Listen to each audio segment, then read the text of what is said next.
Yo, what's up, y'all? This your boy Young SC, and this is probably something that some of y'all probably been waiting for. You know, my official biography video. Just letting everybody know where I came from. You know, how I got where I am now, and I'm gonna let everybody know. If you don't know me personally, you know, I'm just give some certain shout outs to some people. But you know, for people who know me, you know, holla at your boy. If you don't know me, you're gonna learn something. But I'm gonna let y'all know I come from a musical family, both sides. There's very few people on my dad's side that I know that can actually sing, and of course, based on what I've heard, my dad couldn't sing for saving his life, so I guess I did not get my singing from him. But on the other hand, when it comes to my mama's side, my mother, she sang gospel. You know, she was in gospel groups back in her day. I had two uncles that were in a gospel group called the Exciting Harris Brothers. You can look them up on YouTube. You'll probably find them. But you know, my uncles are deceased now, so you're probably not going to see them. One of them was a backup singer, and the other one played the drums. So you know, this basically growing up watching them doing their thing kind of inspired me to want to be on stage and do music. But y'all probably asking, or probably wondering, how am I gonna come from a gospel singing family when my dad was a preacher? My mother, she sung gospel or whatever, but I'm not doing gospel. Well, I'm gonna tell y'all. I remember back when I was 4 years old, the first song I ever heard was by Blackstreet, and the song was No Diggity. And I don't know what it was about that one song, but it really had my attention. It really made me want to do the whole hip hop R&B thing. You know what I'm saying? I mean, my mom even went out to buy me the CD single, and I never listened to, I think it was the Billie Jean remix that was on it, and I never listened to that song until I got older. I just love No Diggity, and that was my song. I still listen to that song to this day, but that song right there kicked it off to what I do now. When I was 8 years old, I can remember waking up one Saturday morning. You know, I was actually getting into more of a hip hop type field though. So you know, R&B hip hop came at the same time with me for some strange reason. But you know, hip hop came officially first because I was only 8 years old. And that's just basically when I started to really do something with music. But I remember waking up one Saturday morning and shout out to the Dread Boys, you know what I'm saying? Shout out to Jizzle, Kmart. I don't know the other two stage names, but you know, shout out to the Dread Boys. And you know, Jizzle, basically, he was the first person that I ever heard rap. I remember waking up one Saturday morning and really, like, it was like during the summer, so I wake up, I go outside, and I see people huddled around this little green box, like an electric green box or whatever, back in my in a apartment complex where we stayed. And I remember, you know, somebody was doing the beat, and of course, you know, Jizzle, he was rapping. And you know, when I first heard him rap, it kind of made me want to rap, basically. So Jizzle, shout out to you. So it was like, you know, something that I really wanted to do, but could I do it? And me being the person who I was, I would always, you know, whoever was doing the beat, I would add something to it, make it sound better. So, you know, that way the flow could be tight, you know. Then if I, like, you know, hold my hand and like pause so that person could rap, then I would start that back. So that's kind of how we all got started doing things. So, you know, like I said, shout out to Jizzle and the Dread Boys, you know what I'm saying? But the first, you know, I'm 8 years old. The first CD that was ever given to me was Will Smith's Millennium. I was only 8 years old, and a lot of people would ask me, how come I don't cuss on none of my songs or none of my music? Like I said, Will Smith was the first actual hip-hop artist that I started listening to, and the more I listened to his music, I didn't hear no cussing, so that's just something that I'm used to. Something that I got used to doing, something that, you know, that really made me not want to cuss in my music or anything like that. So it's basically why I don't cuss in none of my songs now. I might say nigga, but what rapper don't say niggas? And this is basically, you know, how I got my interest in hip-hop. When I turned 10, I started getting into more the R&B thing, you know what I'm saying? I started getting into, you know, listening to the sounds of R&B, you know, how the movement was, you know, like an up-tempo beat or a slow beat. But then I started watching dancers, you know, Michael Jackson, Usher, or whatever. And matter of fact, my first album that I ever purchased was Michael Jackson #1. Since it was like 5 different covers, I got the, you know, the bad cover. And you know, when I got there, I listened to every song, and that's what kind of made me want to sing. But the first time I actually danced was I seen the movie The Jacksons and American Dream, and I seen Wiley Draper, you know, who played, you know, the grown up Michael Jackson, you know, rest in peace, and he, you know, basically killed the whole routine. Nobody could do it better than he could. So I mean, I learned that whole routine. So I remember actually listening to that one song, you know, put a random glove on my hand and a random hat on my head with a little open up with a jacket, any kind of color jacket that opened up or whatever, and just did my little dance. So that's basically what kind of got me started dancing. And I'm only 10, so you know, I'm only dancing to this Michael Jackson songs because there was no other artist that I would rather listen to. Until I started listening to Usher more. So, you know, he came out with the song Yeah, and I learned the whole routine of that, and I used to do it like crazy. And whatever video Michael Jackson or Usher had out, you know, whether it's an old video or a new video, I was, you know, at the time, I basically learned the dance steps to it, and just basically how I got started dancing. But I'll move on from that. When I was 12, you know, like I said, when I actually had, you know, the Millennium CD and Michael Jackson #1s, I remember, you know, opening up the cases. You know, everybody knows that when you take the cover out, you know, it's a book or something, and you know, it's like in my mind, I'm thinking every rapper and every singer wrote their own songs. But then as I'm looking, I see different names by the titles of the songs. So I'm like, oh, so he didn't write this. So I'm thinking to myself, you know, I want to write songs, but I'm only 12 at the time, so could I do it? So I mean, it was crazy. So I mean, you know, back to when I was 8, you know, I would try to rap. You know, I would never tell nobody, but I would be rapping in the comfort of my own home because I was still kind of shy about that. So, you know, when I got 12, you know, started, you know, trying to write songs, and the first song I ever wrote was called I Need a Girl. I still got that song on the same sheet of paper I wrote it on when I was 12, which is the weird part. And I look at that song now, I'm like, wow, really?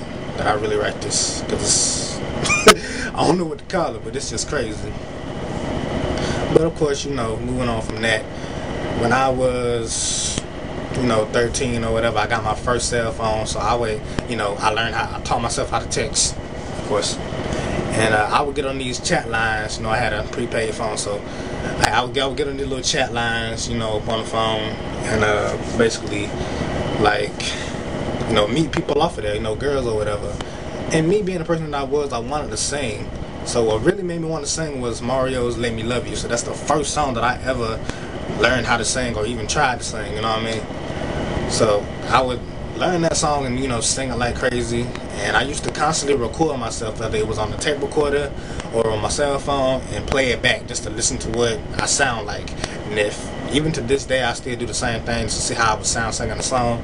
But now I'm able to record myself, you know, in somewhat of a studio. I can play it back. If something I don't like about it, you know, I keep doing it over and over and over until I got it, until I got the sound that I wanted. So I learned that at that early age. I just, you know, basically learned how to record. And I wanted to be in the studio so bad that I would line up 3 or 4 tape recorders and record different parts and play them and then make it sound like an actual song, but it never really worked out. But this is kind of how I got my start in singing. So, you know, I was singing over the phone to girls or whatever.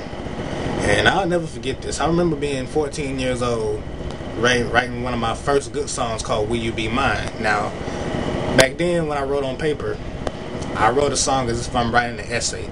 You know, there's a rough draft and there's the final copy. So when I get through with the final copy with all this, you know, everything spelled right and written neatly, you know, I throw the rough draft away.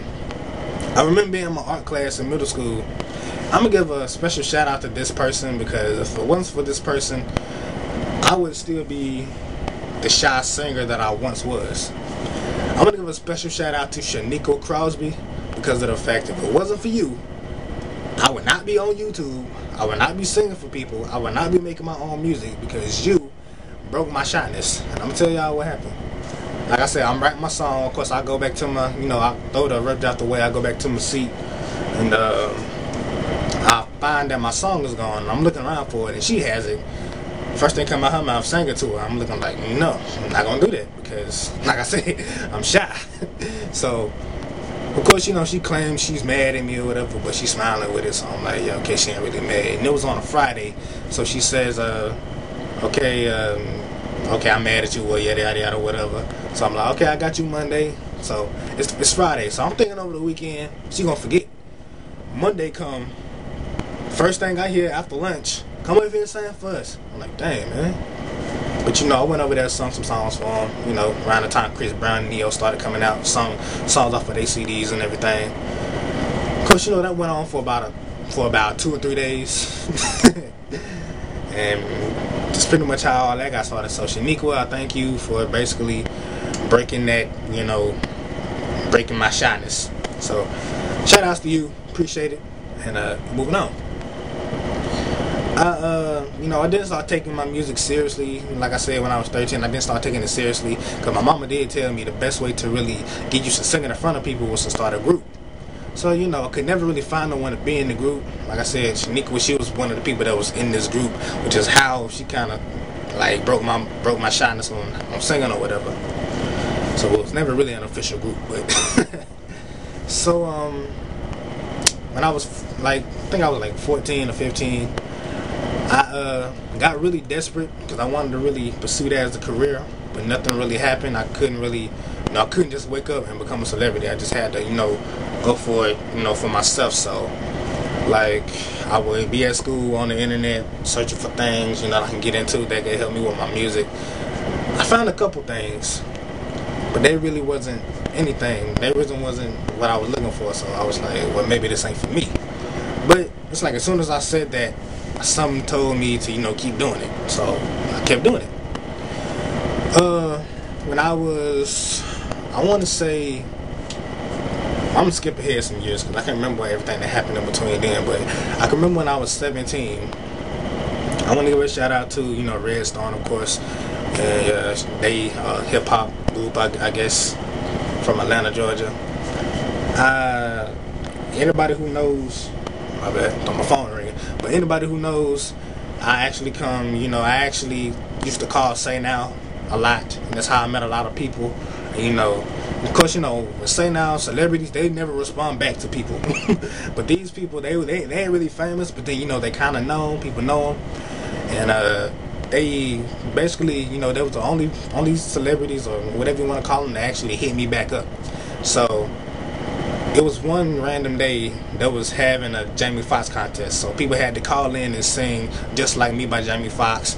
And, you know, whoever was the winner, you know, got a prize, which was a fully written song, you know, already copywritten and everything. So, you know, I mean, of course, you know, people called in, sung this song. It was me and this guy named J Love who tied up. So people had to call in and see, see who they like best and voted.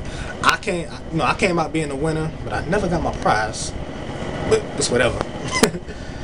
After all that, of course, you know, I started trying to find ways to record myself. So the first recording program that I ever used was Mixpair Audio Mixer, but the sound quality was poor because it made it sound like I was singing like this the whole time, and the beat was covered up as well. So I'm like, wow, really? So the program I use now was Audacity. But back then, you know, I'm 17, of course, you know, wanting to do a music thing. I'm still writing songs, and I'm still trying to really get myself out there. But when I turned 18 is when I found out there was hope, you know. This is a blessing. Shout out to, you know, my cousin, Young Murder Boy, you know who you are. And, you know, like, you know, we in the group Fanboys for Life, you know what I'm saying? Fanboys, you know, I'm put the link at the bottom of the video. But, you know, I joined the group with him, and we basically been talking about this, you know, for a minute, though. But, you know, I'm 18 at the time, you know, put my first mixtape out. 8 songs represent how old I was when I started doing music. And then my second mixtape, Something Personal, got 13 songs, which is how old I was when I started taking it serious. So, you know, I got other stuff, but, you know, I got other stuff coming, but I don't know exactly when. But I'm just letting everybody know where I come from, you know what I'm saying? So, like I said, special shout out to Jizzle and Shaniqua Crosby, you know what I'm saying? Like, 2 of the main people that kind of got me started, you know, when it came to the hip-hop. Shout out to Jizzle and the Dread Boys. You know, when it came to singing, shout out to Shaniqua Crosby for breaking my shyness. So, I mean, the rest is history. So, you know, right about now, still trying to do my thing. 19 years old, and just trying to make it somewhere in life. You know what I mean? Hopefully I explained everything. If I didn't, I'll probably make a part 2. But this is my official biography video. It's your boy Young SC, letting y'all know where I came from and basically how I got started doing what I do now. So holla at your boy.